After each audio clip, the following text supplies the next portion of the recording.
¿Qué tan a menudo te preocupas por la seguridad de tus hijos? ¿Sabes dónde están y con quién están tus hijos ahora?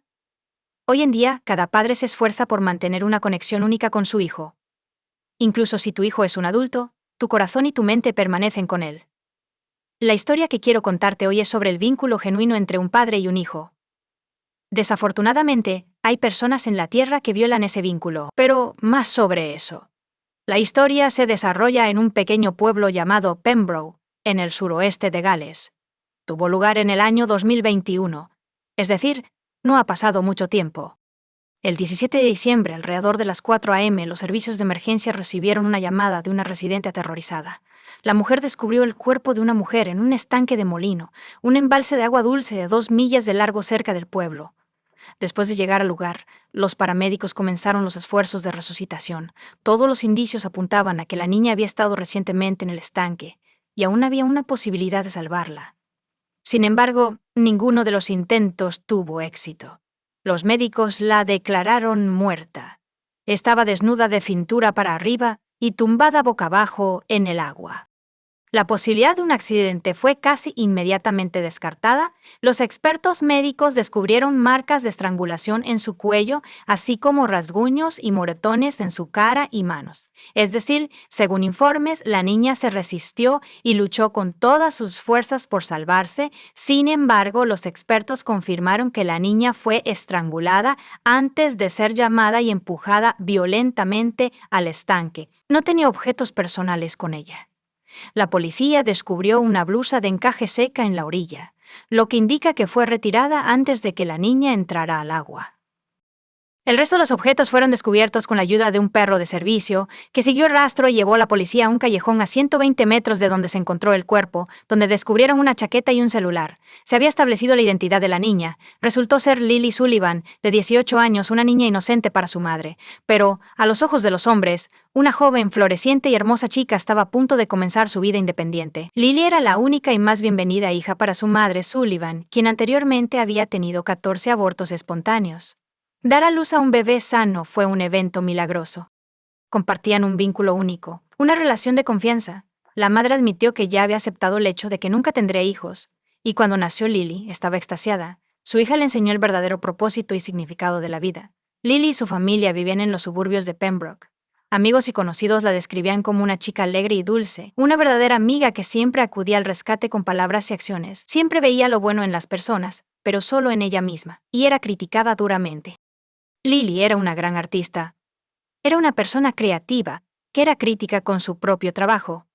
También dibujaba bocetos de tatuajes, disfrutaba del maquillaje brillante y hacía voluntariado para una variedad de organizaciones benéficas. Siempre estaba dispuesta a ayudar a los demás. Lily creció y se convirtió en una persona excelente. A los 17 años comenzó su primer año de universidad, y a pesar de su trabajo creativo, Lily empezó a trabajar a tiempo parcial por las tardes en un supermercado, a pesar de ser la única y favorita. Cumplió 18 años a principios de diciembre. A los ojos de la sociedad, ella era una hermosa joven autosuficiente que había alcanzado la edad de la independencia, el momento en que suelen comenzar las relaciones con chicos a los que les gusta salir de fiesta. Después de alcanzar la mayoría de edad, Lily comenzó a asistir a fiestas en clubes y pubs con sus amigos. En la noche del 16 de diciembre de 2021, la madre de Lily, Anna Sullivan, llevó a su hija y a sus amigos al Castle, un pub que organizaba una fiesta navideña. La noche en el pub iba muy bien. Entonces, después del pub, las chicas decidieron continuar su maravillosa noche bailando en una discoteca. Lily fue abordada para conocer a Lewis Haynes, de 31 años, quien estaba pasando la noche con amigos. Lewis era un jugador de cricket muy conocido en esta parte de la ciudad, especialmente en el club nocturno, donde había estado de fiesta toda la noche. Lily y Lewis fueron vistos besándose en el club alrededor de las 11 p.m., lo que llamó la atención de uno de los amigos de Haynes, quien apartó a Lewis y le recordó que tenía una novia y un niño pequeño esperándolo en casa. Pero las palabras de su amigo no disuadieron a Lewis, y continuó socializando con Lily, una joven que acababa de alcanzar la adultez, y un hombre de 31 años que, a pesar de tener esposa e hijo pequeño, decidió aprovecharse de la joven. Lily llamó a su madre alrededor de la medianoche y le pidió que la recogiera en unas horas. Acordaron encontrarse en un estacionamiento cerca del club. Lily salió del club a la 1:55 am. y Lewis la siguió bajo el pretexto de despedirla. El amigo de Lewis estaba esperando fuera del club. La llamó. Quiero recordarte que tienes una novia y una hija pequeña esperándote en casa, y ella solo tiene 18 años, por supuesto. Después de escuchar estas palabras, Lily tomó su propia decisión. Pero Lewis no reaccionó y continuó siguiendo a la chica. Luego, Lewis y Lily fueron a un callejón sin luz cerca del castillo de Pembroke, que daba al estanque Mill. Lewis intentó besar a la chica de nuevo, pero Lily frustró su intento cuando escuchó el comentario de su amiga sobre la chica y el bebé. Inmediatamente decidió conducir al estacionamiento, donde su madre la estaba esperando en el coche. Anna Sullivan llamó a su hija a las 2:15 a.m. para informarle que estaba esperando en el lugar designado. Lily dijo que estaba a unos minutos y que llegaría pronto. Todavía estaba al teléfono con su madre cuando la conexión se cortó abruptamente. La madre de Lily la esperaba en el coche, pero sus instintos maternos le advirtieron que algo andaba mal. En ese momento, Louis se dio cuenta de que la noche no iba a salir como había planeado, y que no iba a conseguir lo que quería de la manera correcta. Besarla en el club no era suficiente. Él deseaba más. Louis no estaba dispuesto a dejarla ir. Agarró los brazos de la chica e intentó quitarle la blusa de encaje por la fuerza. Entonces Lily empujó al intruso, amenazándolo con acusarlo de violación si no se detenía, y diciéndole que su hija se avergonzaría de un padre así. Estas palabras enfurecieron a Lewis, que estaba ebrio, porque estaba en el proceso de reunir documentos para el tribunal para establecer la custodia de su hija, y la atención policial hacia su persona pondría en peligro todos sus planes. Le dio varios puñetazos en la cara a Lily. Era un hombre adulto con una fuerza física increíble en comparación con la frágil niña. Lewis no tuvo problemas para derribar a Lily. Comenzó a estrangularla agresivamente, y cuando ella dejó de resistirse, la empujó al estanque. En ese momento, un vecino informó haber escuchado a una mujer gritar, quien luego se detuvo e intentó llamar a su hija 30 veces sin éxito. Ella no volvió a contestar el teléfono. Además, la policía buscó pruebas. Vieron en las grabaciones de las cámaras de seguridad de uno de los callejones cómo la pantalla del teléfono de Lily se iluminaba repetidamente mientras su madre intentaba contactarla. Más tarde, al revisar las grabaciones de las cámaras de seguridad, los investigadores notaron a Louis y Lily caminando juntos por el callejón y 3 horas y 8 minutos después, otra cámara captó a Louis apareciendo solo en el puente. El video muestra claramente cómo primero camina y luego comienza a correr. Otra cámara en la gasolinera donde Anna Sullivan estaba esperando a su hija captó al asesino solo unos minutos después, a las 3 horas y 10 minutos. Anna había estado intentando contactar a Lily durante bastante tiempo. Se puso muy ansiosa y la buscó con la mirada. Así fue como se encontró con el asesino de su amada hija. Estoy pasando junto al coche de Anna. Lewis Haynes la miró a los ojos y luego comenzó a comportarse de manera inapropiada. Escuchó a Lily y a su madre hablando sobre el lugar y la hora de la reunión, y se dio cuenta de que probablemente estaba mirando a los ojos de la madre de su víctima. Empezó a agitar los brazos y a sacudir la cabeza hacia Anna. El comportamiento del extraño parecía extraño. La madre no podía creer que solo unos minutos antes, este extraño nocturno hubiera quitado la vida a su única hija. Lewis llegó a casa alrededor de las 3:40 a.m. con ropa mojada. Tenía los brazos profundamente rasguñados. Se volvió histérico. Despertó a su novia y le suplicó que lo llevara a casa de sus padres. Lewis fue tan persistente que la chica no pudo evitar cumplir con su solicitud. Así que intentamos escapar tan pronto como se dio cuenta de lo que había hecho. La chica no era consciente de lo que estaba pasando. En el camino, dijo: «Creo que está muerta», lo que planteó más preguntas. A las 6 a.m. el 17 de diciembre, Louis fue arrestado por la policía en la casa de sus padres. El padre de Louis contactó a la policía, se preguntó a sí mismo histéricamente mientras lo dejaban salir qué demonios hice. Louis Haynes enfrentó cargos de asesinato el 20 de diciembre de 2021 debido a la abrumadora evidencia. Admitió el asesinato de Lily Sullivan, pero negó haber cometido el crimen motivado sexualmente. Afirmó que mató a Lily Sullivan porque ella lo amenazó con denunciarlo a la policía por violación si seguía acosándola. Lewis afirmó que tuvo un arranque de agresión. Estranguló a Lily antes de empujarla a un estanque. Cuando se calmó y se dio cuenta de lo que había hecho, se metió en el estanque para ayudarla. Pero cuando se dio cuenta de que Lily no respiraba, huyó. El tribunal y los fiscales estatales no le creyeron. El juez declaró que si Lewis entró al agua, fue solo para asegurarse de su muerte, no para salvarla. Tenía su teléfono con él, pero no se hicieron llamadas de emergencia esa noche. Las cámaras también mostraron que no buscó ayuda de los transeúntes, sino que se dirigió directamente a casa, antes de la sentencia. Anna, cuyo sentido de la vida se desvaneció, afirmó que cometió un terrible error esa noche. Debería haber salido del coche e ir a encontrar a Lily después de que se perdió la conexión. Porque entonces habría tenido la oportunidad de salvar a su hija. Se horrorizó al enterarse de que podría haber salvado a su hija. Un mes antes de que Lily fuera asesinada, Anna Sullivan sufrió un infarto, y su hija le salvó la vida. Ella reconoció la situación peligrosa y administró primeros auxilios antes de que llegaran los paramédicos.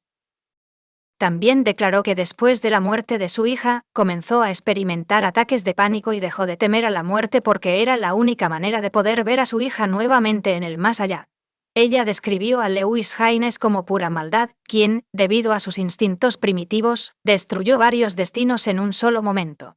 También es terrible que Lewis sea el padre de una hija. Sin embargo, porque quería satisfacer su deseo sexual y no pudo controlar su agresión, mató a una niña inocente. El 21 de agosto de 2022, un tribunal condenó a Lewis Haynes a cadena perpetua con la opción de libertad condicional después de 23 años y 4 meses.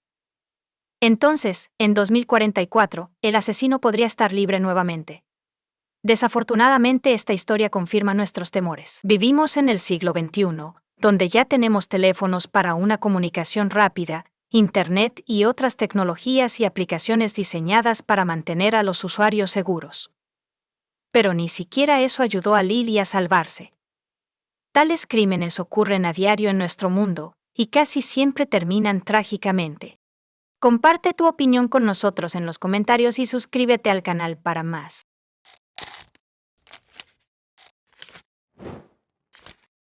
Hola chicos, bienvenidos a mi canal, y hoy vamos a echar un vistazo a otro caso horrible con ustedes. Un día de verano de 2014, el Departamento de Policía de Nueva York recibió una llamada inesperada de una mujer que quería hablar con el detective que trabajaba en el caso del colon de Concha.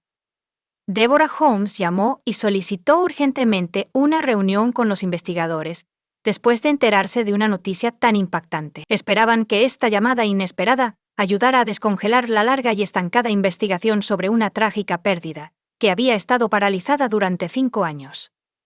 Se trataba de la trágica muerte de Shelley Danishevsky, que causó un revuelo en Manhattan en la víspera de Año Nuevo de 2010. Shelley Coughlin creció en el lado este, rodeada de judíos ortodoxos. Las profundas raíces de su familia en esta comunidad moldearon su crianza. La transición de Shelley de una infancia feliz a una adultez exitosa estuvo marcada por su amor por el aprendizaje y la excelencia académica.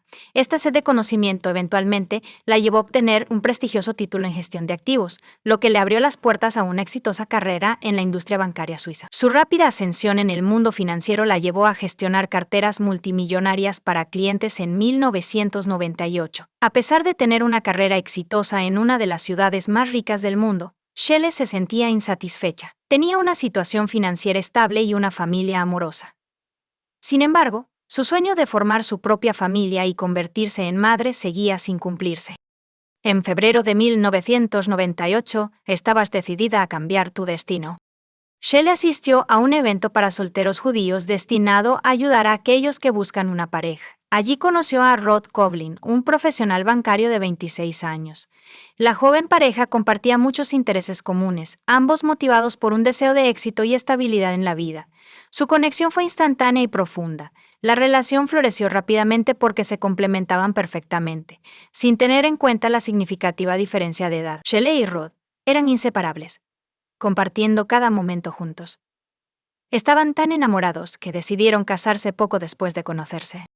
A pesar de que algunos conocidos pensaban que Rod y Shelley habían tomado una decisión apresurada, todo se sentía bien. La feliz pareja pronto dio la bienvenida a 2 hermosos hijos, un niño y una niña, para completar su familia. En la víspera de Año Nuevo de 2009, la vida idílica de la familia Coughlin se vio destrozada por un trágico accidente que mató a Shelley. Al principio la policía pensó que fue un accidente extraño. Estaban convencidos de que solo era eso a primera hora del 31 de diciembre. En la comisaría de Manhattan, 2 oficiales están terminando su turno nocturno y están tomando café para hablar sobre sus planes para las vacaciones. Sin embargo, la atmósfera pacífica se interrumpió abruptamente a las 7:30 am. Una llamada telefónica urgente. Rodney Coughlin, en un estado de pánico, informó a los oficiales del Upper West Side sobre extraños sucesos, incluyendo el descubrimiento de que su exesposa, Shelley Danishevsky, estaba muerta en su bañera sumergida en agua manchada de sangre. Los servicios de emergencia esperaban que Rod pudiera ayudar a salvar a la víctima. Siguiendo las instrucciones telefónicas del operador, Rod la sacó del agua e intentó reanimarla. Pero pronto quedó claro que salvar su vida no era posible. El cuerpo de Shell permaneció frío e inmóvil. Un Rod angustiado la envolvió en una manta que encontró en el dormitorio y esperó a que llegara la policía. Así, el 31 de diciembre de 2009, Manhattan fue testigo de un evento desgarrador en la vida de Rod Coughlin. La policía respondió rápidamente al incidente. Al llegar, evaluaron rápidamente la situación y acordonaron una calle principal en Manhattan. Fueron recibidos por una lujosa casa solo unos pasos del parque de la ciudad. El Upper West Side era conocido por su seguridad, por lo que los oficiales asumieron que la muerte de Shelley Danishevsky era otro trágico caso de autolesión. Cuando entraron al apartamento, descubrieron juguetes infantiles esparcidos por todas partes, lo cual no era sorprendente dado el próximo feriado. Luego fueron al baño, donde el cuerpo de una mujer estaba envuelto en una manta por su esposo. Rod acababa de sacar el cuerpo del agua, como lo evidencian el agua ensangrentada en la bañera y el suelo mojado. Había una herida sangrante en la parte trasera de la cabeza del caparazón. Los oficiales inspeccionaron el baño y descubrieron una puerta de armario abierta con una bisagra rota, lo que implica que la mujer pudo haberse resbalado y arrancado la puerta mientras intentaba sostenerse de ella. Los expertos forenses llegaron poco después y realizaron un examen minucioso para descartar cualquier otra causa potencial del trágico incidente. Después de un examen exhaustivo, determinaron que no hubo un allanamiento ni signos de lucha. Los investigadores estaban cada vez más inclinados a creer que la muerte de Shell fue un accidente. El detective que trabajaba en el caso decidió hablar con los miembros de la familia. Durante su interrogatorio, se reveló que la hija de 9 años de Shelley y Rod fue la primera en descubrir el cuerpo de su madre y estaba traumatizada y conmocionada por lo que vio. La niña pudo contarle al oficial de policía exactamente lo que había sucedido. Resultó que la noche anterior, ella y su hermano menor habían dormido en la cama de su madre, lo cual es bastante común. Cuando se despertó en medio de la noche y notó la ausencia de su madre, fue a buscarla y descubrió la escena aterradora en el baño. La niña, aterrorizada, contactó inmediatamente a su padre para pedir ayuda. Rod y Shelley se habían separado recientemente, y él se había mudado a un nuevo apartamento en el mismo piso del mismo edificio. Para llegar a su apartamento, solo necesitaba cruzar el pasillo. La niña llamó a su padre, que estaba cerca, y llegó de inmediato. Cuando entró al baño, sacó el cuerpo de Shelley del agua y pidió ayuda. El relato de la niña era exactamente lo que Rod había descrito, confirmando la teoría de una muerte accidental.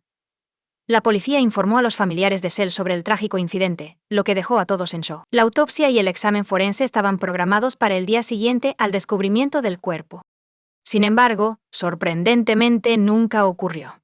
Cuando el médico forense llamó a los investigadores para comenzar el examen, se sorprendió al enterarse de que, a pesar de la necesidad, el procedimiento no se llevaría a cabo. Esto desconcertó al examinador, quien se preguntó cómo podía haber sucedido esto. Un rabino de la sinagoga había intervenido. Contactó a una organización encargada de los entierros judíos ortodoxos, que luego solicitó permiso a la policía para acceder al lugar de la tragedia, con el fin de ejercer los derechos religiosos garantizados por la fe de la familia de la víctima. Se otorgó permiso y un equipo liderado por el rabino llegó al lugar. Limpiaron la bañera de las manchas de sangre y prepararon el cuerpo para el entierro. Toda la evidencia y las pistas recopiladas fueron destruidas antes de llegar al departamento forense de la policía.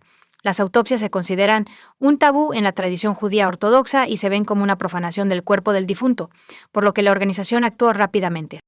En este caso, el rabino de la sinagoga presionó a la familia de Shell, a los parientes en duelo y a su esposo, quienes estaban agradecidos por la ayuda del rabino y, a pesar de sus dudas sobre la naturaleza accidental del incidente, no se opusieron. La familia también decidió prescindir de la autopsia y dejar los arreglos funerarios a la organización de preparación de entierros. Así, en menos de 24 horas, Shallow había sido enterrado. Cientos de personas vinieron a presentar sus últimos respetos y condolencias a la familia. Más tarde, después de enterarse por la policía de que se destruyeron posibles pistas mientras limpiaban el baño, los padres de Shell comenzaron a tener dudas sobre la versión oficial de su muerte. Una caída en la bañera era ciertamente un riesgo. Sin embargo, la posibilidad de muerte por un accidente así les parecía cada vez menos probable. Aunque nada confirmaba sus sospechas, la idea de que la muerte de su hija no fuera un accidente les perturbaba enormemente. El Departamento de Policía de Nueva York no pudo llevar a cabo una investigación adicional porque las pruebas fueron destruidas, lo que llevó a la familia a contratar a un detective privado para aclarar las circunstancias y confirmar que la muerte de Shell fue causada por una caída trágica. El investigador privado contratado por los familiares de la mujer comenzó a investigar este inusual caso. Primero, visita la casa de la familia del fallecido y habla con los parientes de sus declaraciones. Descubrió que su relación estaba lejos de ser perfecta y que su matrimonio enfrentaba serios desafíos. La pareja celebró su 10º aniversario de bodas en 2008. Sin embargo, su felicidad conyugal se desmoronó rápidamente. Rod luchaba en su carrera, cambiando de trabajo con frecuencia. Se reveló que había desarrollado una adicción al juego y había gastado mucho dinero en ello. Shell estaba preocupada por la negligencia de su esposo hacia la familia y el uso excesivo de los videojuegos.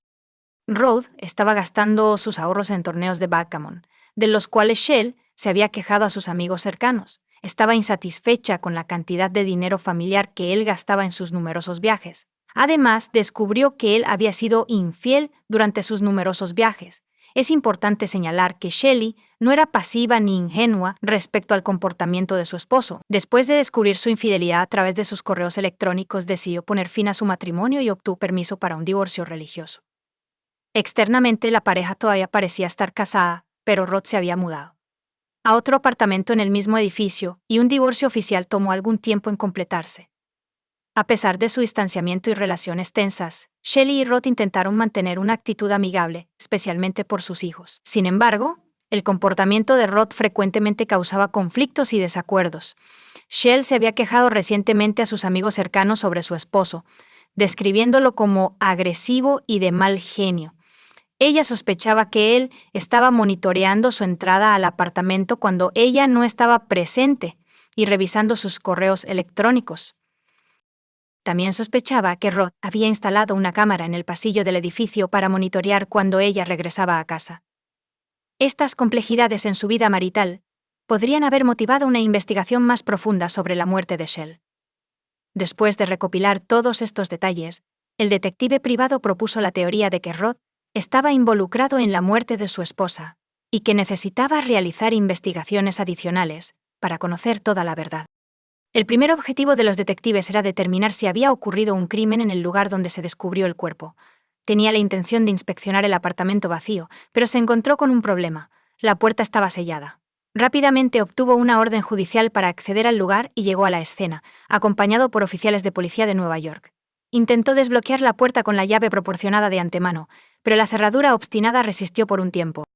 Después de unos momentos, Rod Coughlin salió de su apartamento al final del pasillo.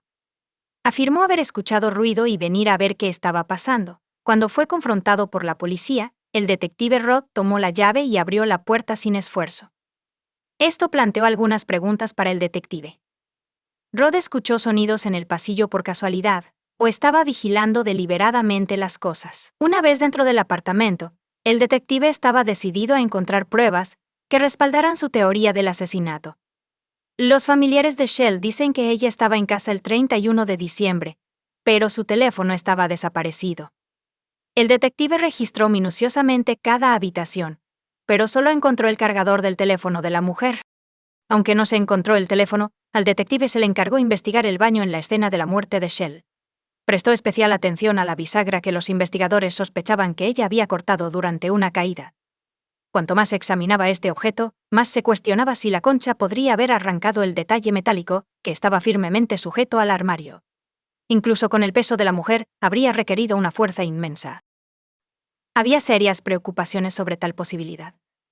Después de una larga discusión con las fuerzas del orden, el detective intentó persuadirlos de que esto no fue un accidente, sino un homicidio. Los investigadores no se dejaron convencer y citaron la falta de pruebas. Como resultado, se decidió realizar una autopsia para determinar definitivamente la causa de la muerte. La inminente exhumación del cuerpo de Shell suscitó intensos pensamientos y debates entre su familia. Habían pasado más de 2 semanas desde su entierro, y fue una decisión difícil para su familia. En la fe judía, tales intervenciones se ven negativamente, y los líderes religiosos a menudo se oponen a ellas. La familia necesitaba tiempo para tomar su decisión. A pesar de las prohibiciones, creían que era fundamental conocer la verdad sobre la muerte de su hija y dieron su consentimiento para la exhumación. Sin embargo, este paso se complicó no solo por consideraciones morales, sino también porque llevar a cabo la exhumación requería una orden especial de la Fiscalía, la cual fue difícil de obtener. A pesar del consentimiento de la familia, se tardó casi 3 meses en obtener los documentos necesarios. Se realizaron la exhumación y la autopsia. Los resultados fueron sorprendentes. El examen reveló que Shell murió como resultado de asfixia causada por una estrangulación violenta, que había roto los huesos de su cuello. Como resultado, la versión oficial de su muerte cambió. Su muerte ya no podía considerarse un accidente, y la joven fue oficialmente identificada como víctima de un asesinato. El Departamento de Policía de Nueva York reanudó su investigación sobre la muerte de Shell después de que los resultados de la autopsia confirmaran las sospechas de los detectives. Los investigadores comenzaron a examinar meticulosamente nuevos detalles, como los registros de llamadas telefónicas y los extractos bancarios. Toda información crítica en un caso de asesinato. Aparte de los miembros de la familia, se interrogó a todos los que interactuaron con Roth y Shelley, incluyendo a la niñera, la ama de llaves e incluso al abogado de divorcios. El abogado informó a la policía sobre el comportamiento inusual de la pareja. Roth afirmó en la primera audiencia de divorcio en mayo de 2009 que no podía pagar la pensión alimenticia debido al desempleo. El juez sugirió en broma que Roth renunciara a sus juegos favoritos, lo que lo enfureció en la corte y expuso su verdadera naturaleza a todos. Roth no se detuvo ahí. Buscó venganza contra Shell, acusándola de llevar un estilo de vida inmoral, malversar fondos e incluso llamando a su empleador con acusaciones difamatorias sobre drogas y violencia contra su hijo. Shelley sufrió enormemente como resultado de estas falsas acusaciones. Una investigación iniciada en respuesta a estas acusaciones no reveló ninguna evidencia que respaldara las afirmaciones de su esposo. El aspecto más impactante de esta historia, sin embargo, fue cuando el hijo de Roth y Shell reveló que su padre le había enseñado a decir frases diseñadas para desacreditar a su madre. Roth pagó un alto precio por sus acciones despreciables. En una nueva audiencia de divorcio el 7 de julio de 2009, se le prohibió estar solo con sus hijos, una medida que permaneció en vigor incluso después de la muerte de Shelley. A Roth se le negó la custodia de sus hijos, y un trabajador social se los entregó a los padres de Roth, lo que desató su ira. Lo más probable es que creyera que finalmente aceptaría la responsabilidad por sus hijos. La policía también habló con una mujer que anteriormente había cuidado a los hijos de Roth antes de ser despedida por él. Les proporcionó a los detectives información intrigante. Resultó que el 30 de diciembre Shelley se había hecho un costoso tratamiento de queratina para el cabello que valía varios cientos de dólares. Las recomendaciones después del tratamiento incluían evitar la exposición a la humedad y al calor durante varios días, lo que impedía bañarse o ducharse. Esto plantea la pregunta de por qué Shelley arriesgaría dañar su cabello al ignorar estas recomendaciones. Los investigadores sospechaban que Shelley no se había bañado el día que murió. Sin embargo, sus conclusiones carecían de pruebas directas y eran insuficientes para acusar a alguien de asesinato por sí solas. Los detectives también revisaron las grabaciones de vigilancia del edificio donde vivía la pareja.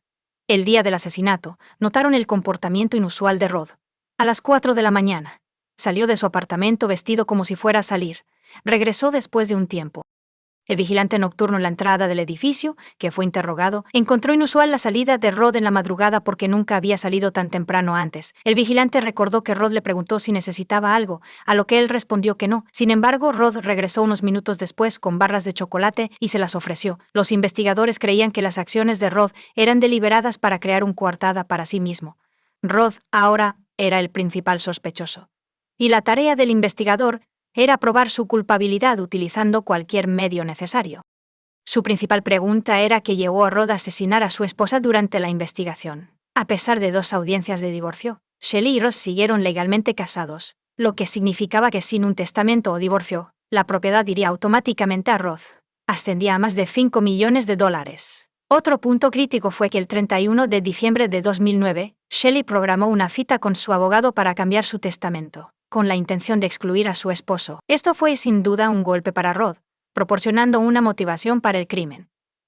La posible pérdida de $5 millones, con 0 centavos de Roth, fue sin duda un factor motivador.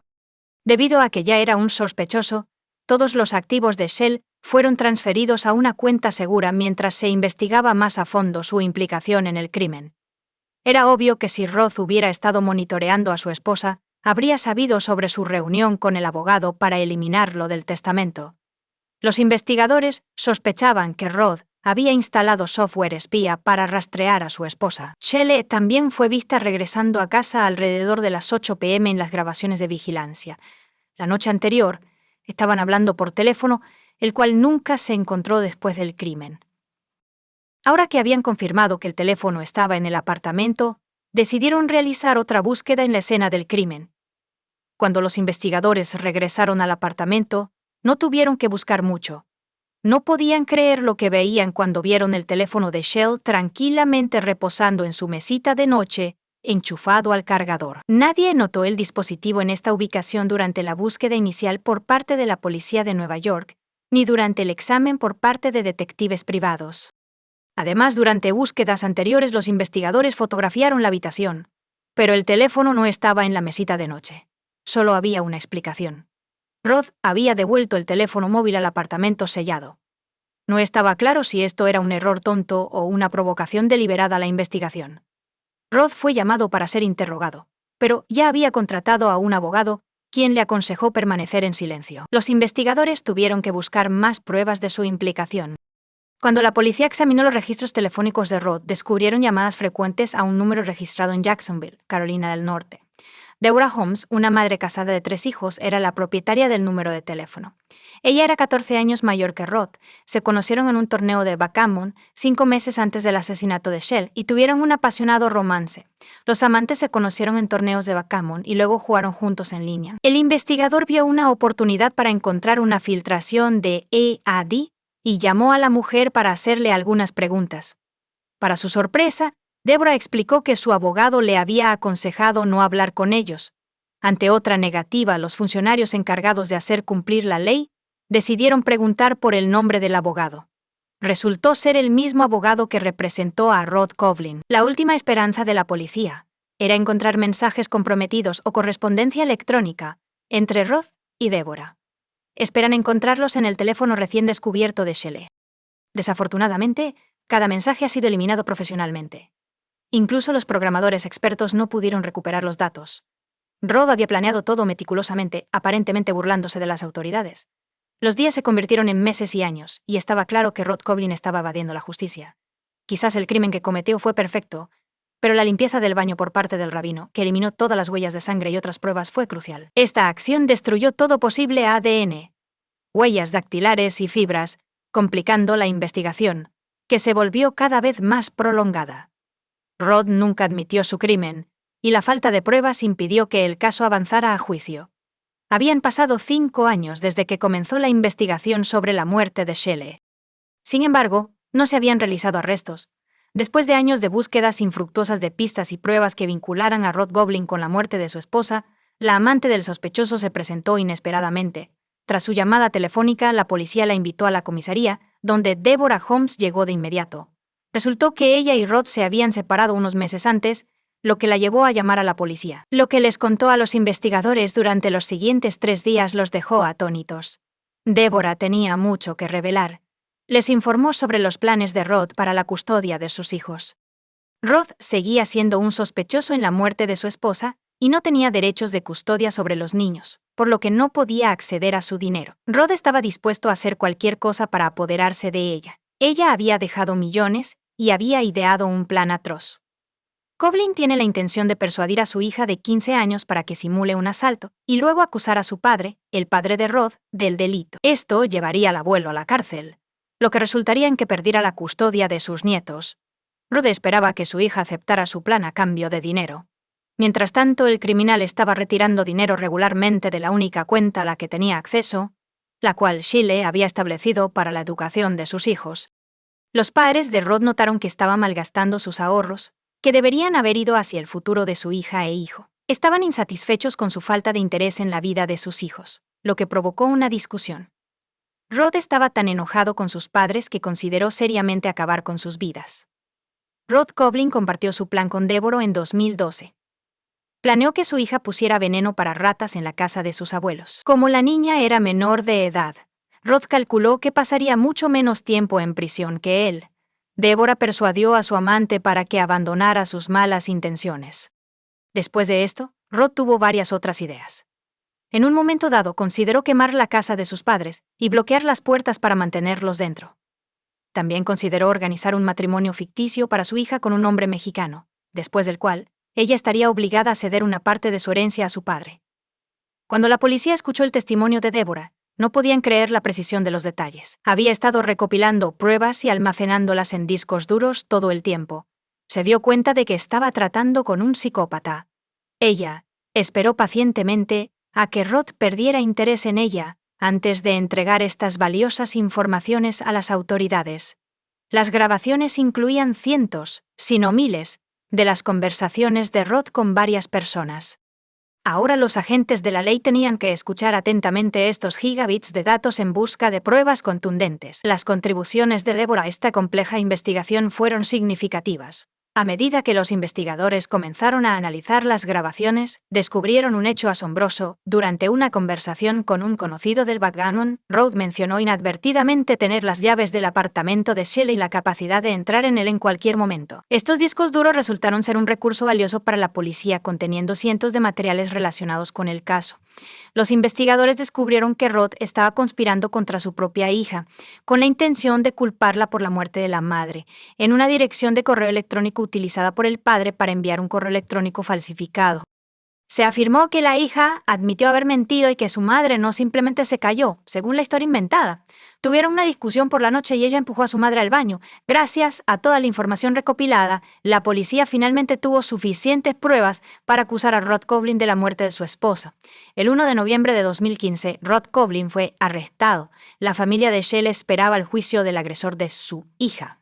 Pero la victoria no estaba garantizada. Los cargos eran circunstanciales, y un abogado hábil podría sembrar dudas en la mente de los jurados. Los detectives continuaron su investigación recopilando nueva información y verificando meticulosamente todas las pruebas. Pronto, una prueba irrefutable llegó de una fuente inesperada. Mientras estaba en prisión, Rod Coughlin le contó a un compañero de celda sobre la muerte de su esposa. Describió sus acciones con gran detalle, incluso imitando el gesto que usó para estrangularla. La policía solicitó las grabaciones de vigilancia y descubrió que coincidían perfectamente con los resultados de la autopsia. Esta era una evidencia directa de la culpabilidad de Rod, casi como una confesión. El juicio duró 7 largas semanas. Durante este tiempo, el jurado escuchó los atroces planes de Coughlin, que incluían asesinar a su esposa, atacar a sus padres y incriminar a sus propios hijos. El jurado quedó horrorizado por su comportamiento frío y engañoso. Les tomó 2 días llegar a una decisión final. Rod Coughlin fue declarado culpable en marzo de 2019 de la muerte de Shelley Daniszewski, su esposa y madre de sus hijos. A pesar de la falta de pruebas directas, recibió una sentencia de cadena perpetua con posibilidad de libertad condicional. Después de 25 años, Shelley Coughlin era una mujer exitosa y decidida que buscaba la simple felicidad familiar. Sin embargo, un monstruo despiadado y codicioso cruzó su camino, reclamando no solo su vida, sino también la de sus hijos y seres queridos. La determinación de Deborah Holmes llevó esta trágica historia a la justicia. El criminal fue condenado por sus horrendos actos. La valentía de Deborah probablemente ayudó no solo a obtener justicia, sino también a prevenir posibles crímenes futuros. Rod Coughlin nunca más hará daño a su familia ni a la gente de Nueva York. Comparte tu opinión con nosotros en los comentarios y suscríbete al canal para más.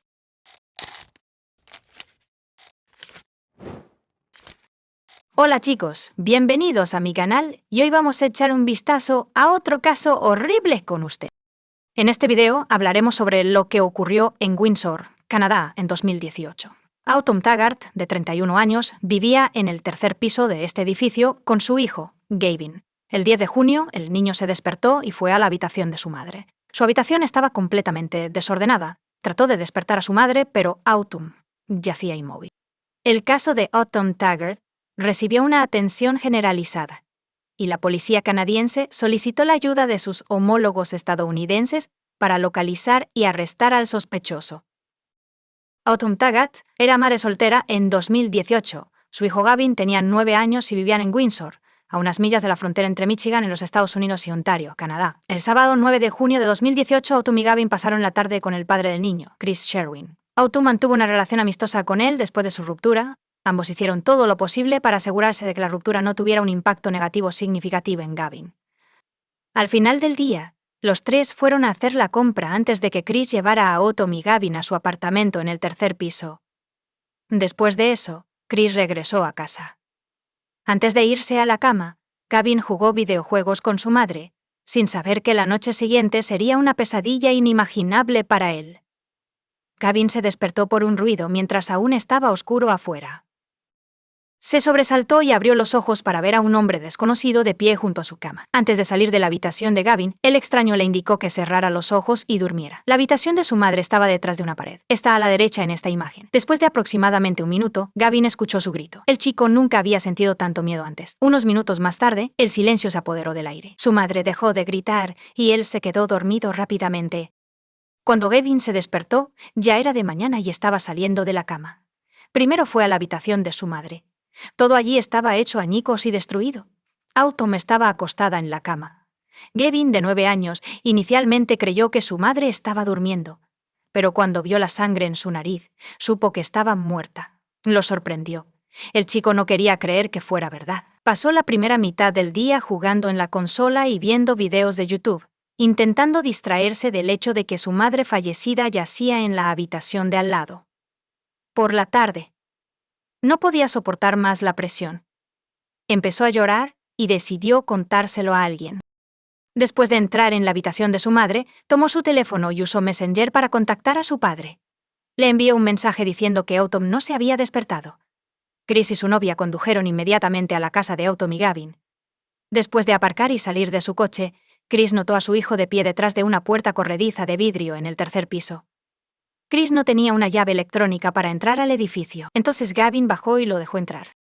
Le pidió a su hijo que se quedara con su novia, mientras él investigaba por qué Autumn no se había despertado. Luego entró al apartamento y al dormitorio. Chris notó que Autumn estaba muy pálida. Tenía moretones en la cara y el cuerpo, y le estaba sangrando la nariz. El hombre marcó inmediatamente el 911. La policía y una ambulancia llegaron a la dirección que él proporcionó, pero los paramédicos se vieron obligados a declarar muerta a Autumn debido a las lesiones en su cuerpo y las señales de una lucha en el dormitorio. Estaba claro que no fue un accidente. Los investigadores comenzaron a buscar posibles pruebas en el apartamento. Mientras tanto, un especialista en interrogatorios de niños habla con Gavin y se entera de los invitados de la noche que le dijeron que se durmiera. El niño afirmó que escuchó los gritos de su madre, pero se detuvieron rápidamente. Describió al hombre que había visto en su habitación por la noche.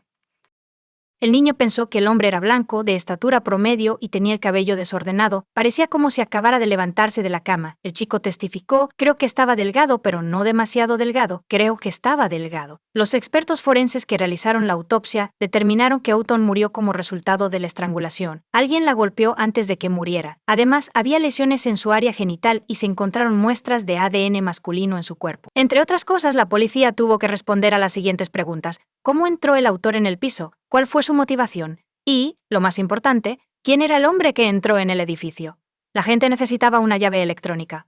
La policía descartó de inmediato la posibilidad de que el asesino fuera uno de los inquilinos del edificio, porque Gavin conocía a todos sus vecinos y el hombre que vio la noche del crimen no era ninguno de ellos. Además de obtener una llave electrónica para entrar al edificio, el perpetrador tuvo que entrar al apartamento de la víctima. Sin embargo, no había signos de entrada forzada en la puerta que conducía al apartamento de Autumn. Esto podría indicar que ella dejó entrar al perpetrador o que no cerró la puerta con llave. Eventualmente, la policía descartará ambas suposiciones después de descubrir evidencia de que el perpetrador subió al tercer piso. Comenzó subiendo al balcón del segundo piso y luego al tercero. La puerta estaba abierta y entró al apartamento sin dificultad. Además de la muestra de ADN, la policía descubrió huellas dactilares cuyo propietario intentaban localizar. Solo 12 días después de que se descubriera el cuerpo, la policía reveló la identidad de la víctima con la esperanza de recibir pistas del público. Las autoridades han instado a cualquier persona con información que pueda ayudar en la investigación a que se ponga en contacto con los detectives. La noche del crimen, alguien notó un SUV negro nuevo, posiblemente un Honda Pilot, en el estacionamiento junto al edificio. Estuvo allí hasta alrededor de las 6 a.m. Los detectives sospechaban que el dueño del SUV estaba involucrado en la muerte de Autumn. Creían que primero subió al techo de su coche y luego subió más alto desde allí. Las esquinas del edificio tienen salientes decorativos repetitivos que podrían haber servido como escalones para el criminal al subir del segundo al tercer piso. El crimen ocurrió por la noche, por lo que los investigadores comenzaron a analizar la actividad de los teléfonos móviles en la zona donde vivía Autumn. En este caso, el hecho de que el crimen ocurriera por la noche simplificó la tarea porque la mayoría de las personas están dormidas a esa hora. Había pocos números de teléfono que estaban activos cerca de la escena del crimen. Durante la investigación, los detectives descubrieron que uno de los números de teléfono pertenecía a la vecina de Autumn. A pesar de vivir en el mismo edificio que Autumn, ella declaró durante la entrevista policial que no sabía nada. Sin embargo, no solo estaba hablando por teléfono en su apartamento, se había movido por la ciudad varias veces y apagó el teléfono alrededor de la misma hora en que alguien la mató. Estaba en su apartamento o cerca de él en ese momento. Era imposible decirlo con certeza porque siempre hay un margen de error al determinar la ubicación del teléfono, pero no había duda de que esta mujer estaba ocultando información a los detectives que investigaban el caso, así que fueron a hablar con ella de nuevo. Se llamaba Michelle, y insistió en que no sabía ni había oído nada. Pero la policía le advirtió que si ocultaba información crucial para la investigación, podría convertirse en cómplice del crimen. Por lo tanto, comenzó a hablar. Ella dijo que alrededor de las 2 a.m. Esa noche, un hombre que conocían como J contactó a su novio, quien estaba buscando comprar una sustancia ilegal y contratar a una chica escort. Los tres condujeron hasta el cajero automático, donde Jay sacó dinero en efectivo. Luego le dieron a Jay un poco de la sustancia. Michelle admitió que ella y su novio estaban lidiando con los problemas por su cuenta. Jay eventualmente les pidió que le vendieran más. Luego, según Michelle, ella dirigió a Jay al estacionamiento cerca de su edificio. La mujer admitió que ella y su novio tenían la intención de robar a Jay. Cuando llegaron al edificio, los tres consumieron sustancias ilegales, y Michelle y su novio decidieron huir con el resto. Curiosamente, antes de huir, Michelle escondió una bolsa de la sustancia en sus genitales. Afortunadamente, no hay detalles sobre cómo lo hizo. Pero vale la pena recordar este momento. Será necesario en el futuro. Según Michelle, ella y su novio huyeron, llevándose no solo la sustancia, sino también algo del dinero de Jay. Corrieron hacia la entrada del edificio y luego subieron a su apartamento, donde se encerraron, se sentaron en silencio y no encendieron las luces. Jay no pudo entrar al edificio porque no tenía una llave electrónica. No podía gritar ni tocar la bocina porque alguien habría llamado a la policía. Además, según Michelle, cuando miraron por la ventana, notaron marcas de zapatos en el techo del coche de Jay. El hombre se fue alrededor de las 6 a.m., y los investigadores asumieron que Jay se había metido en el edificio para encontrar a las personas que le robaron la sustancia y el dinero. Pero no tenía idea de dónde vivía Michelle. Así que probablemente entró al apartamento de Autumn por error. La policía ahora tenía el número de teléfono y la foto del sospechoso. Estas imágenes son de una cámara en la entrada del banco, donde estaba retirando dinero en efectivo para comprar la sustancia, así como de una cámara de cajero automático. Después de verificar el número de teléfono, los investigadores descubrieron que su nombre no era J. El verdadero nombre del hombre era Hites Bogal, y era un ciudadano canadiense de 27 años que vivía y trabajaba como ingeniero de desarrollo de automóviles en Warren, Michigan. También era propietario de un SUV Honda Pilot negro, y solía visitar Canadá casi todos los días. Para llegar a Windsor solo necesitaba cruzar el río por el puente o el túnel. Las autoridades pudieron rastrear sus movimientos y descubrieron que había salido de Canadá en la mañana del 10 de junio.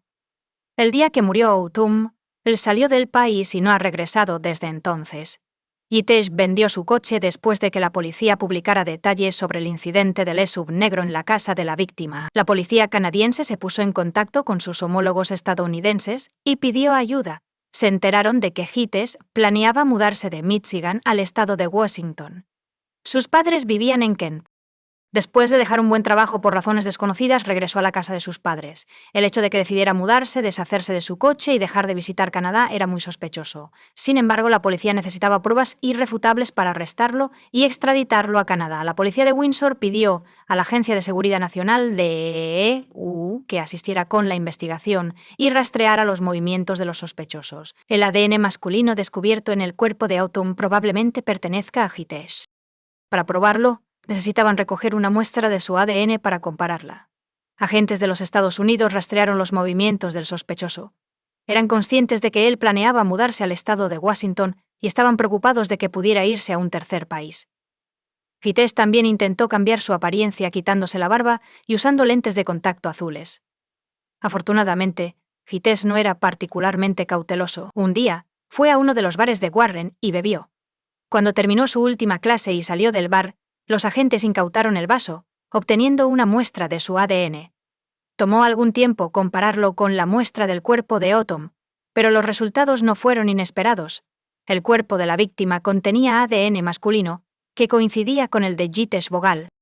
El 17 de agosto de 2018, más de 2 meses después de la muerte de Autumn Taggart, Jitesh fue arrestado en la casa de sus padres en Kent, Washington. El arresto lo sorprendió. El hombre parecía creer que la policía no lo encontraría. Las autoridades estadounidenses han comenzado el proceso de extradición a su país de origen. En los documentos de extradición, el fiscal declaró que Jitesh era una amenaza para la sociedad, representando un riesgo de fuga y siendo impredecible. Poco después, la policía canadiense lo acusó del asesinato de Autumn Taggart.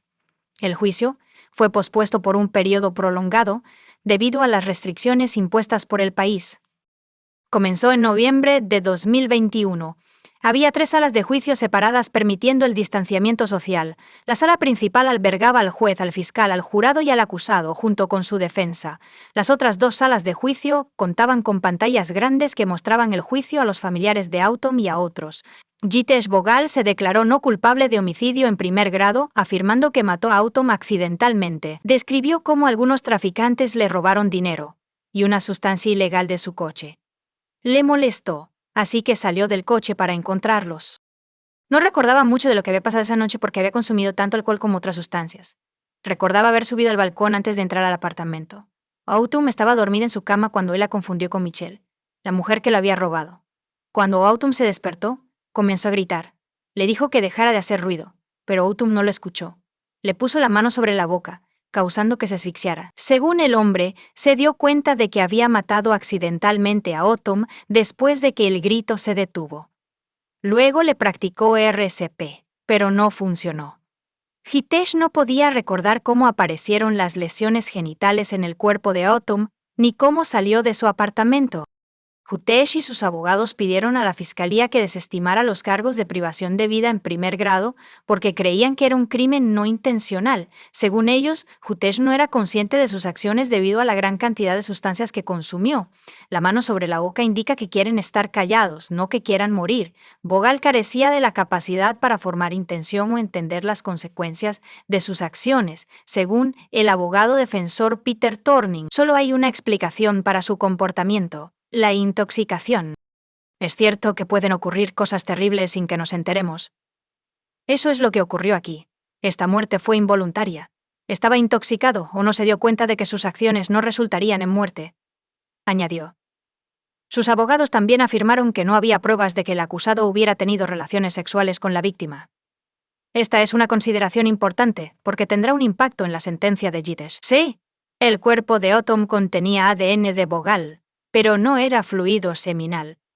Los abogados creen que podría haber sido causado por contaminación cruzada o transferencia de ADN de una superficie a otra. Por ejemplo, a través de los guantes de un experto forense. Los abogados de Bogal intentaron persuadir al jurado de que John Lasorda, quien trabajó en la unidad forense durante la investigación, realizó sus deberes incorrectamente al transferir el ADN de su cliente al cuerpo de Autumn Taggart. El papel de Lasorda era fotografiar la escena y recoger cualquier evidencia que hubiera estado en contacto directo con la víctima. El abogado defensor de Bogal, Peter Thorning, sugirió a Lasorda que rotar el cuerpo sobre la sábana que la policía confiscó podría resultar en la transferencia de ADN o fluidos del cuerpo a la funda o viceversa. Esto se conoce como contaminación cruzada. No es imposible, afirmó Lasorda durante el contraexamen. Thorning le preguntó a Lasorda si tenía la capacitación necesaria para trabajar como experto en identificación forense. Lasorda declaró que cambiaba de guantes entre tocar cada pieza de evidencia y tomar su cámara para fotografiarla para evitar la contaminación cruzada. La sorda examinó las pruebas en la habitación de Taggart buscando fluidos, orina, saliva y esperma. La sorda testificó que la probabilidad de un asalto real aumenta cuando hay una víctima femenina fallecida en comparación con una víctima masculina. El tribunal escuchó que la sorda no descubrió depósitos de fluidos consistentes con un asalto sexual. Admitió que su examen del cuerpo fue limitado porque no era un funcionario médico capacitado, como un forense. Nada evidente no alrededor del cuerpo indicaría una agresión sexual, declaró la sorda en la corte. También declaró que no había signos visibles de una lucha.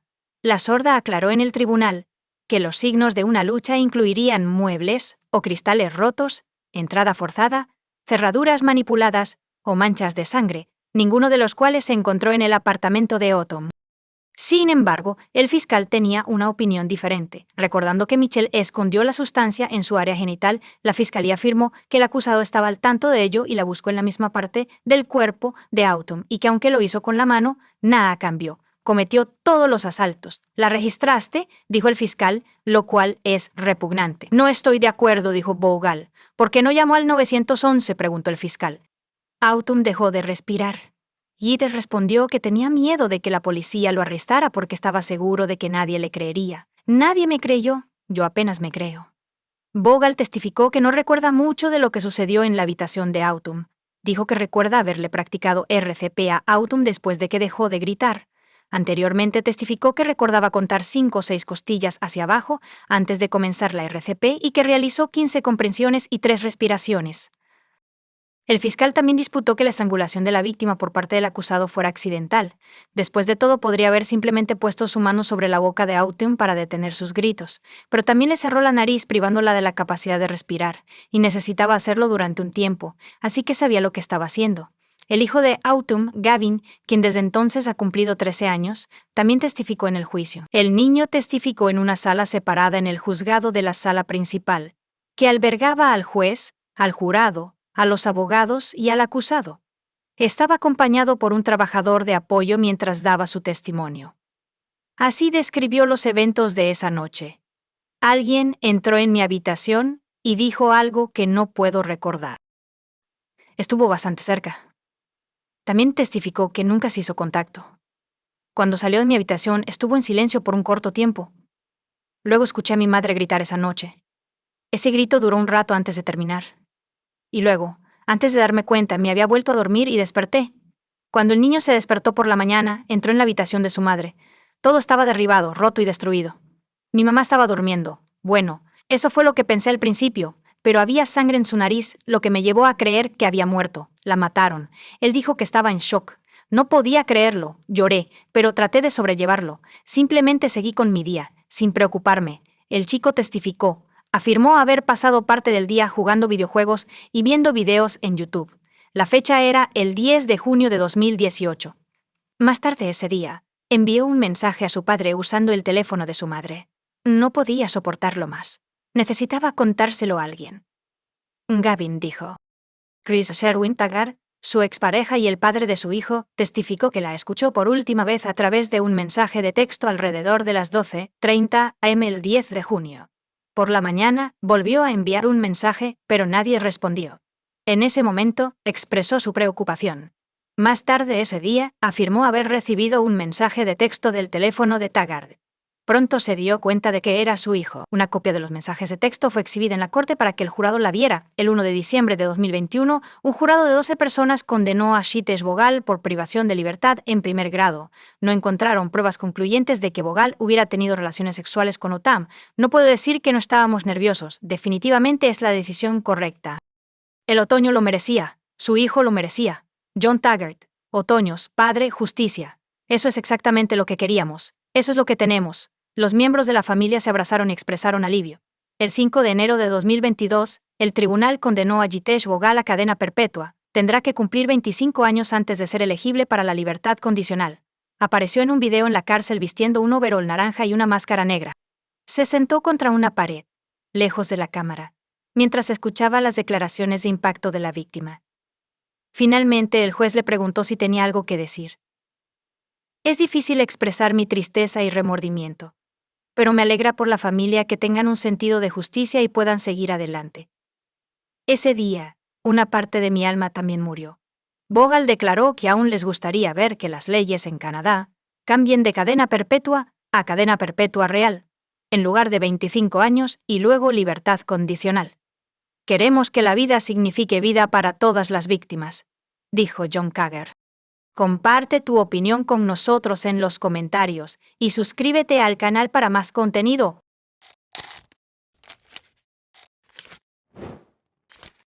En la noche del 31 de enero de 2019, Libby Squire, una estudiante de filosofía de 21 años de la Universidad de Hull y East Yorkshire, en Inglaterra, se unió a sus amigos para una noche de fiesta en casa a regañadientes. No quería decepcionar a sus amigos, aunque tenía una clase temprano a la mañana siguiente. Libby se quedó en una vivienda compartida cerca de la universidad. Libby habló con su novio, James P., durante toda la tarde.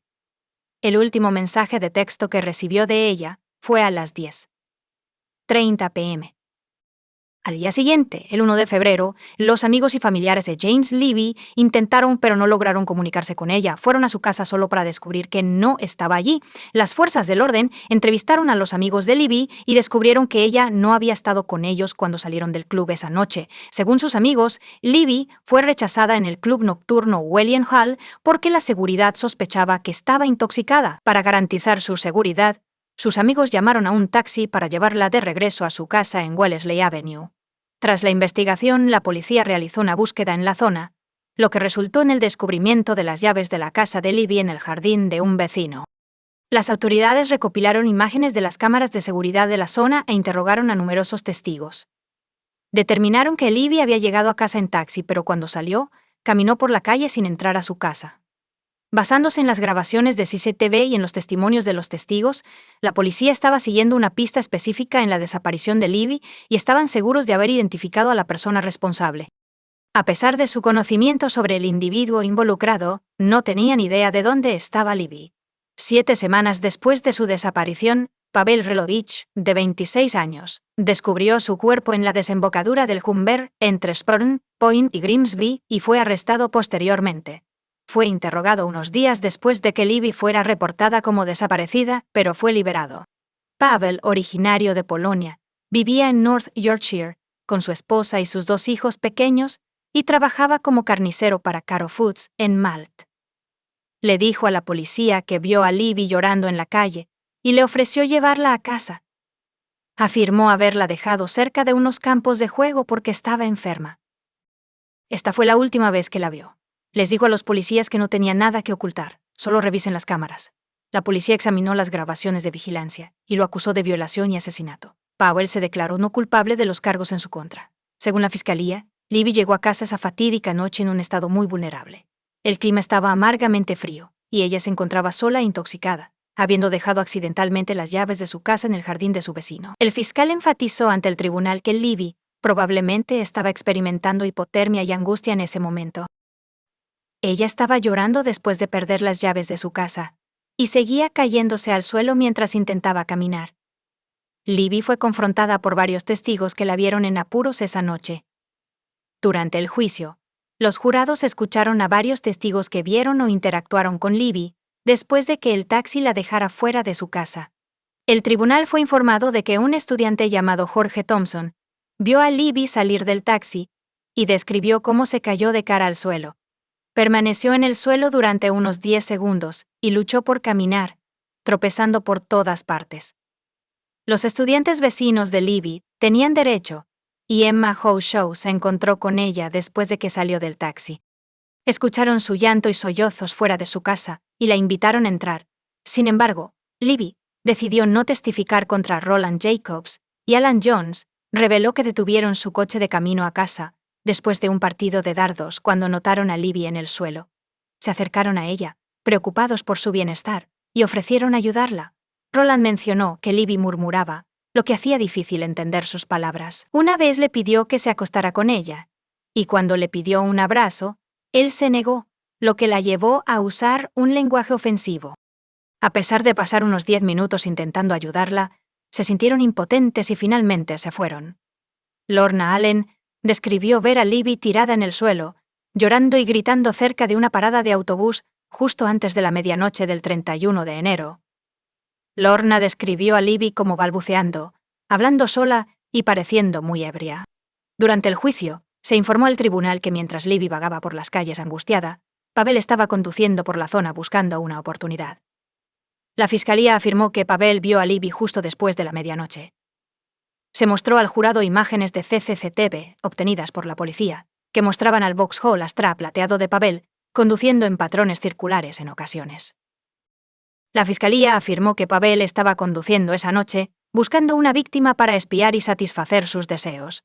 El jurado conoció la historia de Pavel, que incluía varios robos con motivación sexual en los meses previos a la desaparición de Libby, durante los cuales guardaba los objetos robados como trofeos.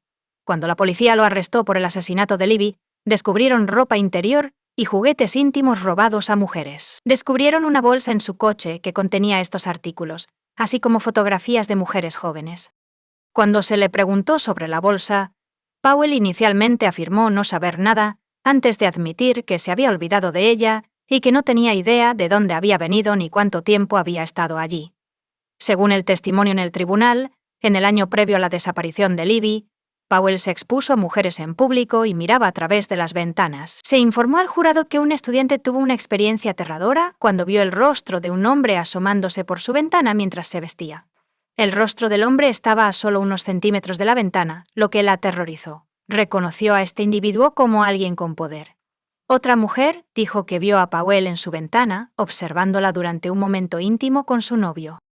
Cuando sus compañeros de casa regresaron más tarde esa noche, descubrieron un anticonceptivo usado colgando en la puerta principal, junto con ropa interior femenina en el buzón. Otra víctima descubrió un anticonceptivo sin envolver y un par de bragas de mujer junto al juguete de su hijo. Durante el juicio, la científica forense Nicola Taylor testificó que el ADN y fluidos corporales de Powell fueron encontrados en la ropa interior de la mujer. Ella le dijo al jurado que este hallazgo implicaba contacto íntimo con la ropa interior, posiblemente indicando que Powell las había advertido. Según las pruebas de la fiscalía, Libby entró en el coche de Powell después de la medianoche y fue llevada a los campos de juego de Oak Road. Aunque las imágenes de las cámaras de seguridad captaron a Libby subiendo al coche, no había más grabaciones disponibles una vez que llegó a los campos de juego. La fiscalía afirmó que Powell agredió sexualmente a Libby antes de matarla o dejarla morir en las frías aguas del río Hall. Creen que el cuerpo de Libby luego se deslizó hacia el mar desde ese lugar, para reforzar su afirmación de que Libby fue agredida sexualmente en los campos de juego. La fiscalía citó a Sam y lo ofreció como testigo. Sam, que vive cerca de los campos de juego, testificó que escuchó los gritos desesperados de una mujer provenientes de la dirección del río. Según los documentos judiciales, más tarde se vio un hombre emergiendo de la oscuridad y huyendo de la escena. La fiscalía afirmó que la mujer que gritaba era Libby y el hombre que huía era Powell.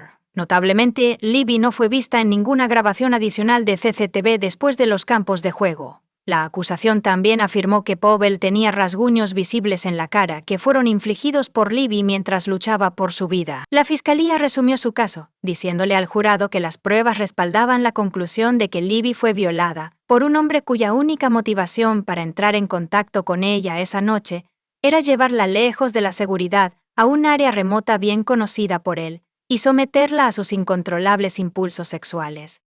La fiscalía enfrenta dificultades para determinar la causa exacta de la muerte de Libby. Como se enfatizó durante el juicio, el doctor Matthew Lyle, médico forense, testificó que no se pudo determinar de manera concluyente la causa de la muerte de Libby. Su cuerpo había estado sumergido en agua durante casi 2 meses, lo que hacía imposible determinar si todavía estaba viva o muerta cuando entró al agua debido a la descomposición. Notablemente, se encontró un moretón evidente en el interior de su muslo derecho.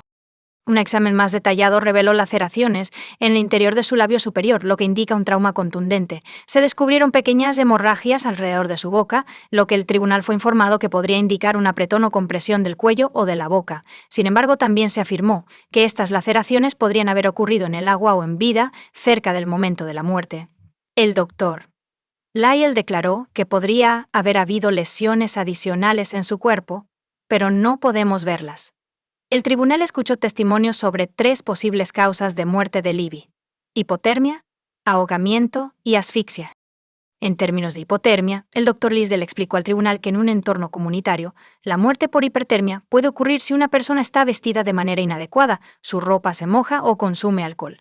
Las pruebas de toxicología revelaron que Libby tenía 198 bebidas por cada 100 y podría haber estado enferma de sangre, superando el límite legal de conducción de 80 microgramos. El Dr. Lees no pudo atribuir de manera definitiva la muerte de Libby a la hipotermia, pero no pudo descartarla. El Dr. Lees declaró que establecer el ahogamiento como causa de muerte puede ser difícil, especialmente en casos donde no se es testigo de primera mano. Los signos clásicos de ahogamiento incluyen espuma o burbujas saliendo de la boca, pulmones bien expandidos que ocultan el corazón y una calidad crujiente en los pulmones. El Dr. Lyle describió los pulmones de Libby como con una sensación ligeramente crujiente, pero no húmedos ni muy expandidos. Además, no apareció espuma por la boca. Como resultado, el Dr. Lyle no pudo afirmar de manera definitiva que la causa de la muerte de Libby fuera el ahogamiento. Ciertos hallazgos surgieron de un examen de las lesiones de Libby a la luz de la posibilidad de la asfixia como causa de la muerte. No había evidencia de sangrado en el cerebro o el cráneo, y los huesos faciales, incluido el hueso en forma de herradura detrás de la lengua, estaban intactos. Las lesiones, como las abrasiones en la frente, la nariz y los párpados de Libby, se determinaron consistentes con el movimiento del cuerpo post-mortem y el agua. El Dr. Lees le testificó que no había pequeñas punciones de sangrado en los ojos o en la superficie interna de los labios, lo que podría indicar una interrupción física como la asfixia o la estrangulación. Sin embargo, su ausencia no descartó la asfixia porque tales indicadores tienden a desvanecerse rápidamente, particularmente después de la muerte. En conclusión, la hipotermia, el ahogamiento y la asfixia fueron considerados posibles causas de muerte, pero la verdadera causa permaneció desconocida. Los hisopos del interior del cuerpo de Libby también contenían células de fluido seminal que coincidían con el perfil de ADN de Pavel, según el tribunal. Durante el juicio, el tribunal escuchó el testimonio de personas cercanas a Pavel que proporcionaron información potencialmente incriminatoria. El amigo de Pavel declaró que Pavel le contó que le ofreció un viaje a casa a una chica en la parada de autobús, que afirmaba haberle hecho avances. El colega de Powell también testificó que Powell ofreció llevar a una chica a casa, pero ella comenzó a comportarse de manera extraña y a desnudarse en su coche. Powell supuestamente le indicó que se fuera. Otra prueba provino del vecino de Paul, quien habló en nombre de la acusación. Afirmó haber visto a Powell limpiando los espejos de su coche en la tarde del 1 de febrero, describiéndolo como inusual para un día tan frío. El profesor Charles Diggin proporcionó testimonio experto esa noche, afirmando que la capacidad de Libby para defenderse habría sido limitada. Explicó al jurado que el consumo de alcohol de Libby habría causado manos entumecidas y coordinación deteriorada, haciéndola inestable en sus pies y propensa a la fatiga. Además, su juicio, equilibrio y capacidad para huir de posibles amenazas habrían estado gravemente afectados, dejándola vulnerable. Durante los argumentos finales, el fiscal instó al jurado a considerar el estado de Libby esa noche, intoxicada y fría, visiblemente angustiada y necesitada de ayuda.